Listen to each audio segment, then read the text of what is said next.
আজকে আমি বানাবো আমসত্ত্বের মিষ্টি। তো আমি আমসত্ত্ব নিয়ে নিয়েছি, আর এবার আমি ভেতরে পুরের জন্য দুধটাকে আমি ঘন করে জাল দিয়ে রেখে দিয়েছি। এটাকে আমি কড়াতে দিয়ে দিলাম। এর মধ্যে দিয়ে দেবো আমি খোয়ার দুধটা। এটাকে ভালো করে আমি মিশিয়ে নেব।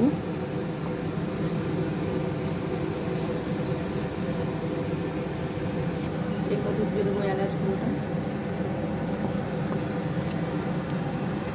এবার আমি চিনি দেবো, কিন্তু চিনিটা খুব কম দেবো, যেহেতু আমসত্ত্বটা মিষ্টি সেহেতু এটা একটু কম মিষ্টি দিতে হবে, তাই অল্প একটু দিলাম। এবার আমি এটাকে ভালো করে মিশিয়ে নেব। এটা আমার হয়ে এসছে। আমি এবার এটাকে নামিয়ে নিয়ে ঠান্ডা করতে দেবো। এটা আমি এবারে নামিয়ে নেবো এটাকে। আমি আমসত্ত্বগুলো বাজার থেকে কিনে এনে বানাচ্ছি। তো আমি এইভাবে একটা করে আমি তুলে নেব।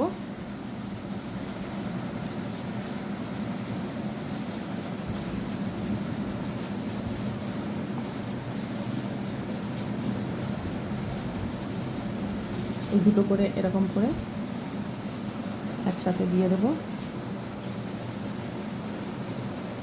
এবার আমি যেটা বানিয়েছি পুরটা, সেটা আমি এরকম করে রোলের মতো করে নেব।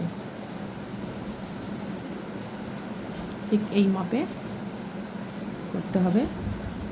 এবার এটাকে এইভাবে মুড়ে দেব আস্তে আস্তে।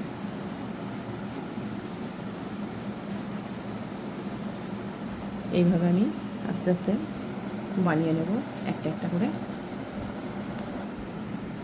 আমার এগুলো বানানো হয়ে গেছে।